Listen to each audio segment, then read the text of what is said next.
thanks so much for, taking the time to speak with me today. I wanted to also congratulate you on your latest film, The Little Things, Oh, thank you. Thank where you you. played Paige Callahan opposite Denzel Washington. That's amazing. Yeah, it was amazing. It was really fun. And, not to get ahead of myself, and maybe you can't talk about it yet, but I couldn't help but notice on your IMDb page that you're also credited with a role in a Michael Bay directed movie. I can't talk about it, but it may be there. Who's to say? Okay, well, And it that sounds like film is coming out next year, if there even is a film. Who's to say? That's about as much as I can say. we have no idea. Well, lots to look forward to. Hmm. Um, but as I suggested, this interview is talking about something that's a lot less fun, but very important, the sharp rise in hate crimes, in violent racism against Asian Americans in the US over the past year. So this might seem like a really basic question to start with, but I wanted to ask what spurred you to start raising awareness about this? Because I mean, this was an issue that had gone kind of unnoticed for a long For time, but I months, saw, yeah, yeah. yeah, but I saw that Absolutely. you had been posting about it before. Yeah, well, I mean, that's really why, I this is all coming hot off the heels of a year of intense resurgence with BLM. And as such, I was really surprised to see just the vast silence about the attacks against AAPI elders. It shocked me. And when I started posting things about it to flag, like, hey, this is happening, we need to have these conversations, I remember there were some white folks who commented and were like, I'm not really seeing a lot of media outlets pick this up. I don't think it's that important. And I'm Mhm. like, you're literally like, I posted a video that's covered in trigger warnings of an Asian American man getting attacked in San Francisco, and you're going to tell me that this doesn't matter, that it's not important. I actually just spoke to a different person about this on how the lack of representation of our people in media, whether it be entertainment, film, TV, or whether it be in the news, I think has really contributed to the silence surrounding this. So, first and foremost, I started talking about it because nobody else was. And I am sad at the number of folks in my life who identify as AAPI who've messaged me personally to be like, thank you for posting this. Cause I'm like, don't thank me. My goodness, it's the bare minimum that we all should be doing. Yeah. Yeah, no, I think you hit on something really, like, really accurate. Like, it was such an invisible problem. Well, I don't even know if invisible is the right word here, but yeah, Yeah. definitely not reported on so much. Mm-hmm. Um, Yeah, so I read the article that you'd written as well that was sent to me ahead of this interview, and I thought it was really thoughtful and really interesting. And honestly, it's like not necessarily the kind of thing that you might often see from actors, whether they're really established or if they're up and coming like yourself. Do you think it's maybe more difficult to speak up or advocate if you're in a creative field or if you're in Hollywood? Oh no, it isn't any more difficult. I think, God, I think there's this old school mentality that's finally starting to be challenged in Hollywood. That's like, oh, don't speak about that. You don't want to alienate yourself against potential employers. And now there's a new train of thought that I'm seeing sort of sweep across our industry where folks are like, I don't want to work with people who don't feel this way, and that's kind of where I'm at. Like, I'm like, it's so easy to use your platform to promote these things that matter, that when you don't, I'm like, at this point, you just kind of come across, and I'm going to say it, and maybe it's like controversial, folks who don't use their platform in this way just kind of come across as out of touch and vapid, especially people who are trying to establish their creative careers. Like, if your Instagram feed is mostly just like, here's my headshot, catch me in this BTS still, I'm like, okay, that's great, that's all about you, but you haven't told me what you are trying to do with your legacy and why you're using your voice and what for. And I Mhm. think those are the things that ultimately make an artist more compelling. And certainly, us as artists, the message that we're trying to put out into the world has to be grounded in something, or else it's just noise. So I feel that it's not any harder to speak out as an artist than it is for anybody else. There's maybe a perceived loss of work that isn't even real. Like, you're not going to lose jobs. You're going to just get the jobs that are aligned for you. And as such, I think it's our duty to be able to speak out about what's happening and say that I don't agree with it. I'm not gonna, I condemn the hate crimes against AAPI elders and folks in our community. I think that they're abhorrent and ridiculous, and blaming a group of people for something like a virus is bonkers. It's bananas. And Wild, yeah. yeah, right? And like, if folks can't say that, if they feel like that is going to get in the way of their dreams, then I ask them to question the nature of their dreams. And I ask them to see how they can have those dreams be slightly more representative of the times we live in. And wouldn't you as an artist want to use your voice to help make a difference? I would hope so. Same. And I think it's nice to hear you say that, because I think there is a bit of a perception around that where it's like, you know, you don't necessarily know what is or is not okay to say. And, you know, to demand now that people just do more and be more thoughtful is something that does feel relatively new, like even within my lifetime. Yeah, I would say so. I think there's been a shift even in the past 3 years. Like, it's a really recent thing. So I understand that people might have built up a muscle to be like, no, don't talk about it. Don't talk about it. But I'm like, we have enough evidence to show that just by merit of how the internet works, like, please talk about it. Like, please, silence is violence. Like, please say something, and don't say something like, don't leave it off to just, oh, I condemn what's happening. Like, okay, like, what are you doing to work towards that? Like, okay, the bare minimum is awareness, and I appreciate that. That's step one. But step 2 to infinity is, what are you now concretely doing? What are you encouraging people to do? Are you continuing to speak up? Are you showing up to protests? If you can, I recognize not everybody can. Are you donating your time, labor, money? What are you doing daily to right this? Yeah, that difference between like performative and authentic support or advocacy, it can be a fine line, but it's also usually, I feel like it's obvious when it's a fine line, but it can feel really, really obvious when someone's being more performative. Especially in our industry, which is a performative industry, right? Like, that's right. You can, we're like, we all know what to look for. Yeah, you can see it. And on the one hand, like, I was just saying this in a different interview, that I'm going to go against a lot of what I preach when it comes to the AAPI hate crimes, and say, not enough people are talking about it. So normally I'm like, don't leave your activism on social media alone. But right now I'm like, please at least do that. Like, step 1, let's talk about it. We need more conversations around this. We need more awareness. We need this to hit the mainstream media channels. But in addition to that, I think, you can't just let it be a post at the end of the day. Like have these conversations, but recognize that if you don't follow up after you raise that awareness with some actual concrete labor, like, folks are going to call you out. Yeah.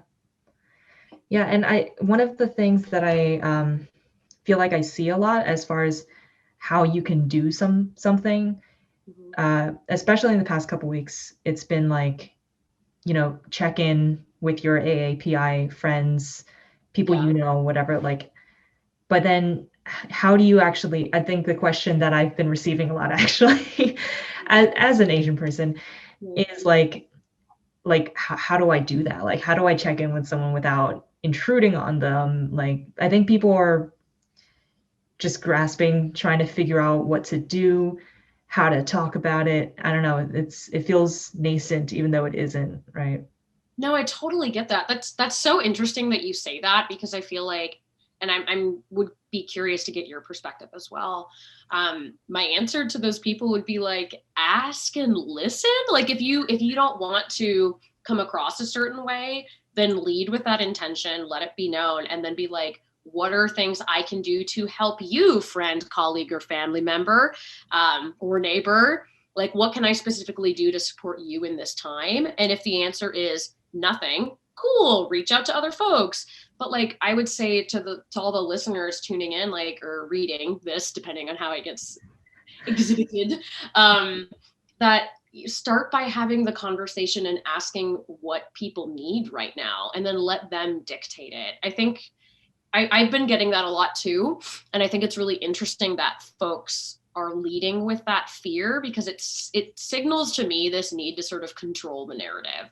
Like, be like, I have to be able to control how I show up and give help. And I'm like, no, you shouldn't. Like, know your own boundaries of what you're comfortable with and have that tucked away in the back of your mind, but then ask and see if you can show up. And if you can't personally, then help connect that person with people who can. Mm-hmm. That makes a lot of sense. And I think that's right. It's like, how do you not, if you're trying to provide help to someone, you're not supposed to center yourself, right? But ideally them. Right. Ideally them, but sometimes we need a refresher. And in this article as well, you wrote a little bit about the experience of being mixed race and feeling sometimes like excluded from all the sides of your heritage. Being unwilling to claim resources for BIPOC or for AAPI. That's a really interesting sentiment, and that's something that I've heard a lot, where it's like for so many identities, like not just AAPI, right? There could be so little room for dialogue. It's like, yeah, for a long time, being like any flavor of Asian or whatever was like kind of isolating, because there's a very black and white narrative, even though we've been a part of the history, forever.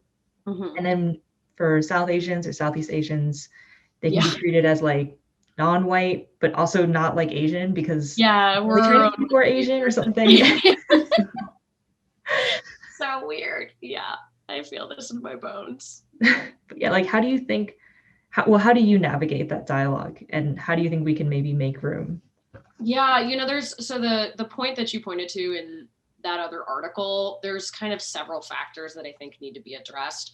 So first of all, like, we as activists say that race is a construct, but then we also cling to racial boxes while we fight for equity. And I think right now that makes sense. I think we have to say, like, these are communities that are marginalized and undersupported, underfunded, and underrecognized, and bring that all up to scale. But I think that we have to have this perspective of knowing where the world is going to be in 20, 30, 40 years, where the majority of folks are mixed race. And we're going to have to start contending with, and I think having more thought pieces on what race means. Certainly, like, I'm half Indian and half white, and growing up like that, I never really felt like I fit into either community. Certainly the Indian community was pretty outwardly hostile about me participating. And that's because I read as white. And I do understand that on a lot of levels, because they're like, this is a space where we don't want to perform whiteness, and we want our culture to feel sacred and special. And we're worried that you're going to not be able to play along. But at the same time, it's like, that's not on me. Like, I think as somebody who's Indian, I wish I'd been included in more of those spaces, because it could have helped me identify with my own identity a lot sooner. And I think that onus should not be put on the shoulders of folks who are mixed race, but maybe to white folks. Simultaneously, I wasn't really considered white, but I passed as white. So I was just kind of awkwardly raised as white. And it wasn't until my adulthood that I was like, wait, no, like, this isn't my full identity. And I'm silencing myself, especially with like the model minority myth and how AAPI are already erased as being people of color. It was sort of like an amplified version of that. But then speaking to the other side of that, like, for the folks who are being targeted, and where I think our efforts really need to be focused, which is protecting elders, protecting undocumented folks, protecting folks with financial insecurity and instability, and also differently abled folks within our community. Like, those resources should not go to me. I have a ton of privilege, and they're not mine. Like, I think it's my job as somebody with a lot of privilege, but who still identifies as AAPI, to be doing like the labor, like talking about it, trying to center these conversations, trying to amplify voices who are under amplified so that people can hear their stories, donating my time and money to being able to help champion these causes. I think it's important not for me to take up those resources or center myself in those conversations. And a lot of white friends have kindly reached out to check in and see how I'm doing. And every time I'm like, I'm not the one you should be checking in with, but thank you. Yeah, I mean, I think I've been trying to re-steer those friends and be like, thanks, I appreciate the intent. That's really loving and lovely of you. Check in with these other folks who need it. Like, I'm not one of the folks who are most at risk right now. And I think that's important to hold space for. Yeah, I think that was what really like drew me to this, well, to this interview, but also to this article, that there was like this level of nuance in it that I'm like, I know this level of nuance exists. It is not seen often. And, you know, you could argue like, just get off Twitter, man. But sometimes it's hard, you know? I get it. It's hard. It's hard. But yeah, so what more do you think we could all do to make sure that this moment lasts? And I mean, you could say that about like the whole year, right? But while we're here in this moment of like such focus on communities of color, and particularly AAPI, like, is there a way to make it last, bring some real change? Wow. So I am going to start by saying that I am not the authority on this, so take what I say with a grain of salt. But I think that this is highlighting, I think that the silence around this is highlighting that people don't know that it's important. So I think continuing to highlight that we matter, that there are shades of privilege within the AAPI community, that there are more marginalized voices within our community that need to be upheld. I think that we need to continue trumpeting that until it has a lasting effect. Like if you look at what's happening with BIPOC and the Black Lives Matter movement, and you see that now Netflix has content libraries that are catered towards Black produced content starring Black artists, that now there are more grants and initiatives to get more marginalized voices in positions of power in Hollywood. I think that the more we keep talking about it, the more we put pressure on institutions to change and acknowledge us. And as such, I think we need to keep telling the stories that we, you know, just thinking about it in terms of Hollywood, we need to keep telling and highlighting stories of the nuances within the AAPI experience. Just speaking personally, and I'm not going to try to turn this into a sob story about myself, so disclaimer. I have yet to book a role as an Indian girl in anything in Hollywood because it's assumed that the only people who are Indian are from Southern India. So if you don't look like Mindy Kaling, you're not going to read as Indian on TV, apparently. And while again, I'm like, I don't know that I should be the person as the end all be all representative of my people, but there are so many different cultures in India that have yet to be featured or highlighted. And I think that unfortunately continues to perpetuate a stereotype that Indian folks only look and behave one way. The thing that I hear a lot in Hollywood is that if we can't flag you as something specific within 10 seconds, then it's going to be viewers aren't going to care. And I think that's such a gross way to like hate on the intelligence of your viewers. Like, yeah, people have phones, they can look it up, give them a chance. So I think just continuing to tell and promote different types of stories and different types of identity. Even like, hi, let's have a TV show that champions what it is like to be mixed race and growing up with that, right? I think the more nuanced stories we continue to push, the more people are going to be able to be like, I remember this. Oh, okay, I didn't understand that, but now I see this happening in the news. It's probably going to affect these other demographics I've never even thought about. So it's kind of a two-pronged approach. Yeah, and that piece about representation is so like, is so on point, because it's like, even though my guess, you know, we have more representation than we ever have in the past, and yet there's still times when, like, not even thinking about like, do I see like my face reflected back at me? Like, even if I just think like, do I see the archetype, maybe that's not the right word, like the personality of woman or whatever that I am reflected, like what, regardless of race, like does that even exist yet? And the answer isn't always yes. Yeah, goodness knows it isn't. I feel you there.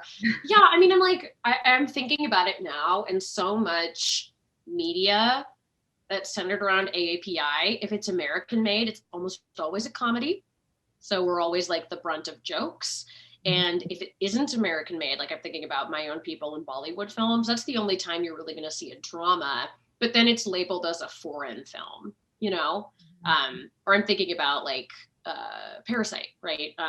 While Yeah. that was sort of like this weird comedy, horror, drama hybrid, it was still labeled as even though it finally broke out of the foreign film label, it still gets labeled as a foreign film. So I Yeah. think we need to like decolonize the notion that AAPI are just a joke, and maybe also challenge how we approach comedy in the industry. That like maybe having all of your comedy for all of your comedic shows being centered around like really two-dimensional narratives is harmful.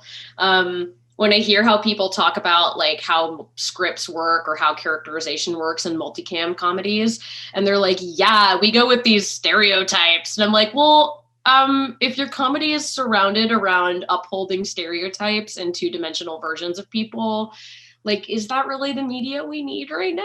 Like, maybe it's entertaining, but I think we have to, at the very least, counterbalance that. Just having more stories, like as you say, where, God, I would love to see something in the next few years where there's a person and their race like isn't inherently important to the story. They're just a nuanced person. Like if I was like, oh, she's Chinese American, and then we never thought about it again, like maybe her family gets brought into the show, but like she has a multifaceted personality that goes against stereotypes. Shocker.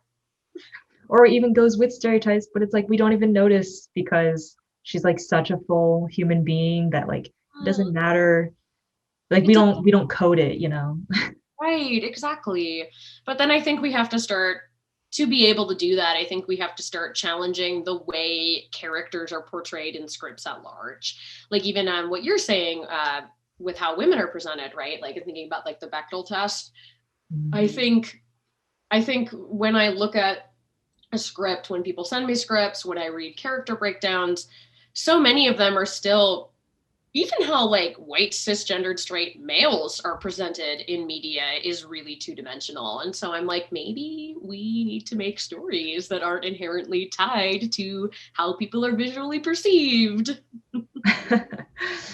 Yeah, I mean, we don't often talk about that other side of it, where it's like archetypes are limiting for people who are in like majority groups or like position or groups that have more privilege, like men Mm-hmm. or white individuals. Like it's limiting for everyone. It's kind of like it goes back to the argument of like racism is bad for white people too. Yeah, it is. I'm like, why do you have to live in this box? This is so not fun. I mean, I see the breakdowns for white women too. And for everybody reading or listening to this, like, I'm sure everybody can relate when you see things that are like, ooh, 18, supermodel type. Oh, she's sexy. Oh, she's a Yeah. pretty girl. And you're like, there's nothing about this woman as a person in the breakdown that I just read. Like, she's just a woman. That's the takeaway. Female. And it's like, what does that mean? So Yeah. yeah, I think it ruined the stereotypes, ruin it for everybody. And we need to, it's 2021, like we need to make more varied and interesting media and trust that viewers around the world are going to appreciate it. Yeah, yeah. We probably should have a little more faith in our audience. Mm-hmm. Um, so I think I read this, and I can also tell in my conversation with you so far, but that you bring this like authentic streak to everything that you do. Mm-hmm. And I think that's really special. And so my question is, do you think that that will get harder to keep up if your career grows, as your career grows, slash, do you feel that has ever gotten harder, you know, since you began? God, I mean, I think it can't. I think it's only going to help, to be perfectly honest. I'm thinking back. You've given me so much great stuff, and now all of a sudden I have like 20 million trains of thought running at once. Um, I think back to how I was before I had a solid sense of how I identify and who I really am at my core. Think of how I behaved in the world. And so much of the art that I made was really fear based and kind of like watery and shallow. And I think that the way I approach my work and the way I enter rooms and the way I meet with folks now is inherently laced with my own identity and who I am. And a part of who I am is giving people the space to be who they are as well. Um, I don't I don't know that I would want to really participate in spaces that don't welcome that. So Mm-hmm. my thought is maybe, but am I even going to be allowed into those spaces? Like, I don't know that I'm going to notice the way that it might hamper me and my career as it continues to grow. Mm-hmm. And from what I've seen of the different like A-listers that I've worked with, it's their authenticity that got them to where they're at. It's the fact that they're so unapologetically themselves and that frankly they have no choice but to be themselves because they're so themselves. They're like, I don't even know how to hide behind this. So I think no, I don't think it's going to affect me negatively. I think it's only going to help. And I can't even consider, I can't even conceive of like 5 years from now listening to this and being like, wow, who is that? I've had to totally erase myself. Well, that's good to hear, at least. Yeah, I can't. It's impossible. I think I tried that when I was a teenager. I tried to downplay who I was, and it was a colossal failure because every time I just remember so many moments where like my personality would aggressively be like and shoot out of me uncontrolled because I wasn't allowing it out organically. I think that eventually something in you shatters if you don't walk around as you are and show up as yourself. Yeah, and I like what you said about, like doing work that is fear-based versus not, because I do think that dictates a lot of how we act in, well, professional environments, sure, but like also personal ones. And so I think because I feel like if I chose like a whole bunch of people in the industry and asked them that same question, like, do you ever feel like you'd have to hide yourself? Like, especially if you don't fit a certain kind of archetype or a certain look that is commonly accepted or whatever, like, do you feel like you'd be able to keep up that authenticity? Not everyone would be so like, I can't imagine not being Mm-hmm. authentic.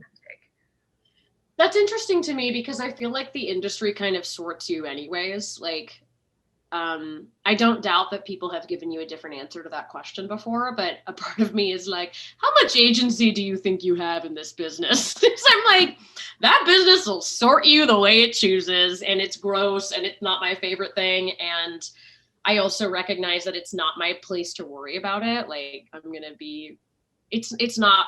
I think it has nothing to do with craft and storytelling, and it certainly has nothing to do with the reasons of why I love doing this. So it just seems like it's none of my business is how I feel. Like if you truly believe in your heart that you can do things to conceal who you are and get different jobs, I'm like, you must be a wizard because I don't know how anyone could possibly do that. If people are like, wow, Sheila's not blonde, we can't bring her in, like dyeing my hair blonde isn't going to change that impression in their eyes. I mean, maybe it could, but why are you going down that road when you as you are just infinitely more interesting? Mm-hmm. That's a really good point. Yeah, like how much agency do we really have anyway? Like it, so might as well just bring all of it, not pieces. Yeah, might as well, right? Or else, in this movement within Hollywood of let's tell different stories, if you can't feel comfortable living your own life story authentically day to day, then are you going to have an easy time bringing other stories to life as well? I don't think so. I think when our work in Hollywood is to tap into the universality of the human experience, when we look for those universal grains of truth that affect all of us, I think you have to be in touch with your own first and foremost. Yeah. So I also read somewhere that not only are you an actor and a singer, but also on your way to a degree, a graduate degree in business. Mm, and health. Is that correct? yes. Can you share anything about that? That's really exciting. Oh, thank you. Yeah, I am going to Harvard University, specifically through the Extension School, which is a really cool program I'm going to plug for a second. It was founded at the beginning of the 20th century to actually combat systemic racism within education. So we're talking like the early 1900s, where people were like, wait a minute, education is racist. Like, we need to fix this. So they made a school that had a very flexible class schedule and very affordable prices as a way of appealing to working folks or women or BIPOC, as saying like, hey, we want to make sure that you could get a Harvard tier education in a way that works for you. And they've continued to champion that model. So now HES is entirely online, and you can, it's kind of like an on-demand course schedule. So I signed up for it because I was like, hi, I'm launching a career in Hollywood. Like, I don't have time to quit my life and like go to grad school for 2 years and expect my life is going to be there when I return. Mm-hmm. So I've been doing that online in tandem to working. Now, mind you, like a year ago when the pandemic started, all of a sudden I was like, well, there's no work for a while, so I could like be a full-time grad student, which is what I did. And I'm graduating in 6 weeks, actually, which I'm really excited about. But my focus has been on, thank you. My focus has been on business management, but specifically marketing, branding, social media identity, and how you can use that to weave together sort of ethical and sustainable branding, but also with a focus in nonprofits, because my goal is to sort of tie that into mental health care and see what we can do to use the tools and technology that we have to amplify the message of mental health care should be available and accessible and affordable for all. So thinking about partnering with organizations like NAMI or other good orgs fighting the good fight. And it's been great fun, and certainly has helped a lot in terms of how I approach the industry, just having a better business sense. I'm like, oh, I suddenly see why people behave like this. That's good to know. Yeah, more power to you. And you've been a strong advocate for mental health awareness and, mental health care resources for everyone for quite a long time. And now that we're like, looking at possibly reopening or getting back to normal, air quotes, within just a few months, I didn't think I'd be saying that. Like, do you think that's even possible? Yeah, I think we have to question what about the old normal is actually worth keeping. I mean, I've seen like people share that as a meme, but I haven't seen a lot of dialogue beyond memes. So I think we really need to be like, especially in our industry, are there things that could stay virtual and mean that more folks get access that they didn't have before? And I think that brings up like ableist conversations, right? Like, or conversations surrounding ableism. Should we always have ways to include all members of our community and not assume that everybody can just hop in the car and drive to an audition or drive to a meeting? And my answer is a resounding yes. Like, we have the technology, we've had to use it. Let's keep using it. I think when we go into the new normal, we have to. But the other piece to this is that we need to acknowledge that there's a second pandemic that's on the horizon that we can't ignore. And that is the mental health pandemic.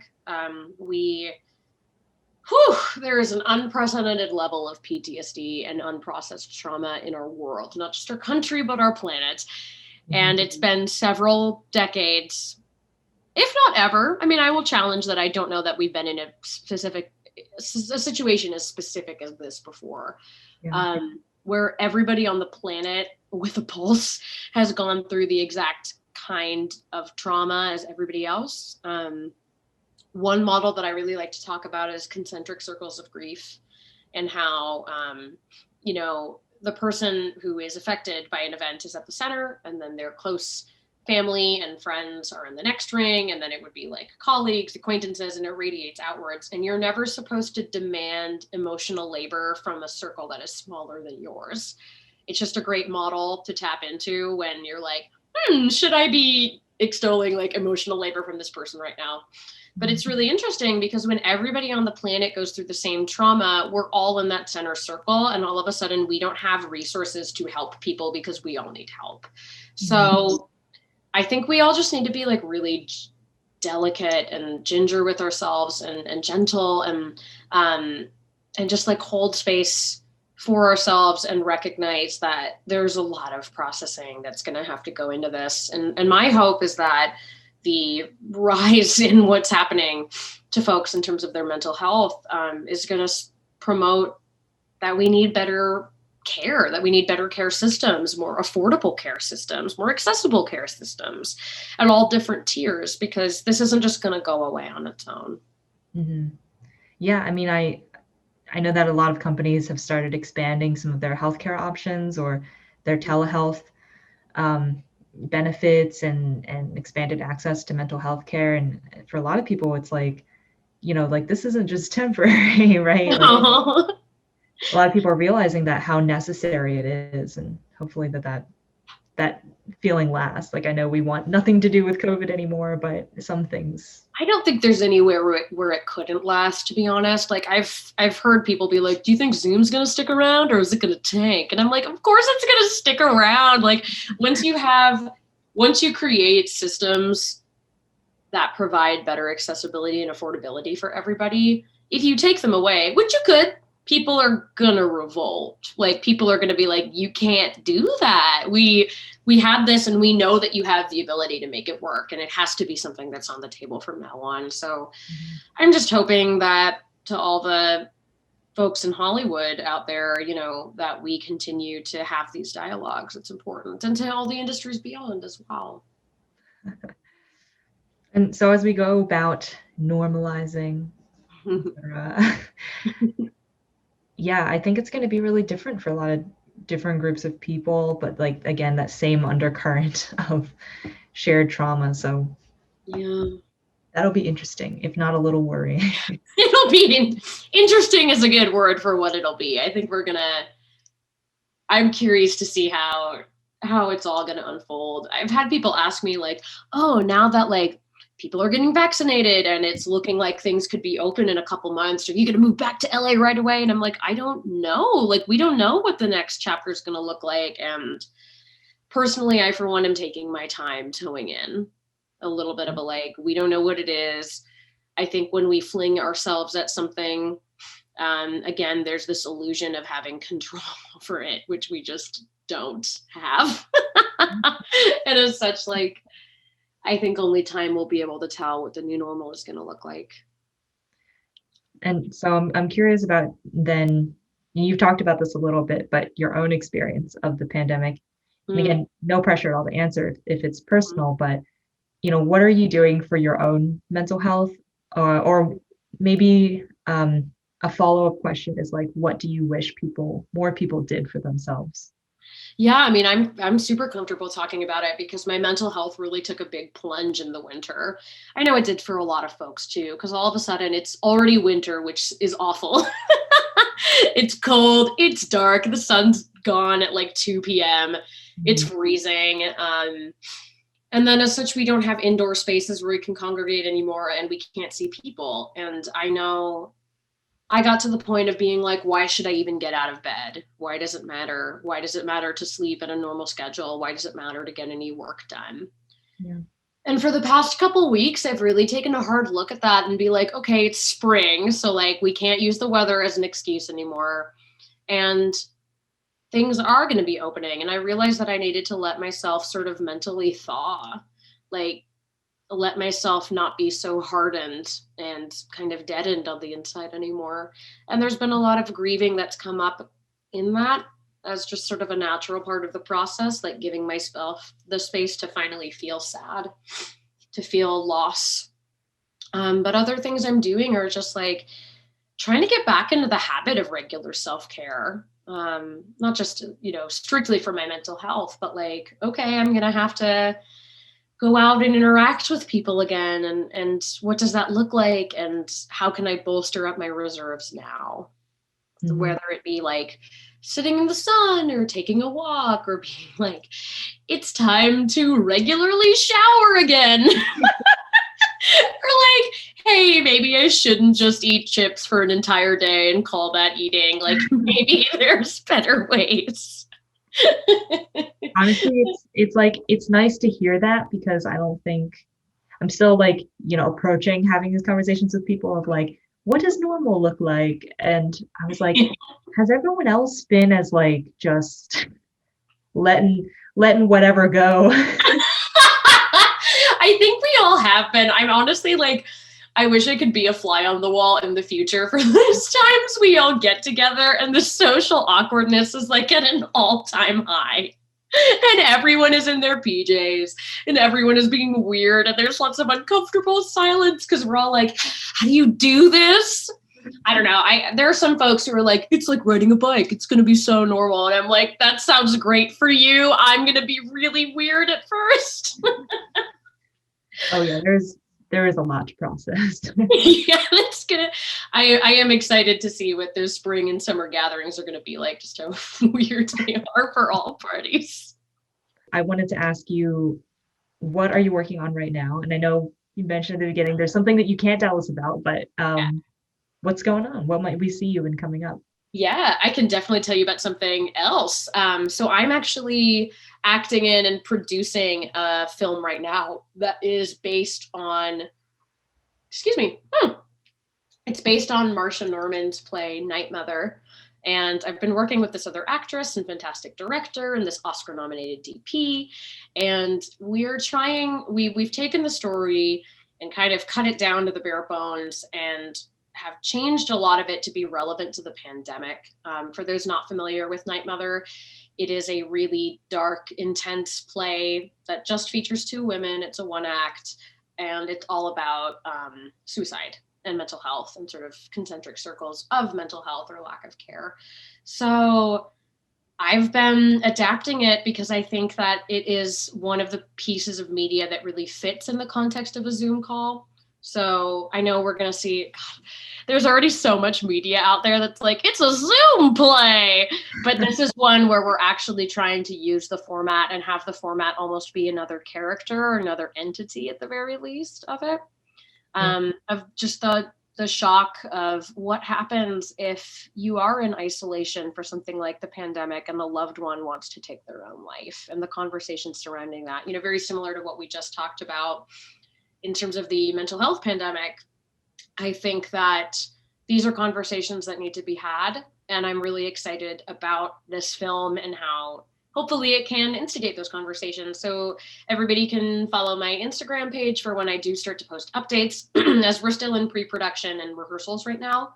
But when that goes live, it's going to exist on Twitch, and it's going to be this really cool hybrid film where it's like half of it is pre-filmed and half of it is live, to sort of explore what can be unearthed in doing a hybrid approach to filmmaking.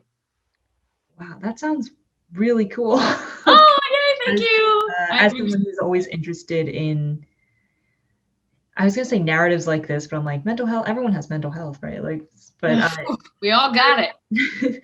That more like boldly look at mental health issues that maybe not necessarily everyone is like super comfortable talking about, especially things like suicide.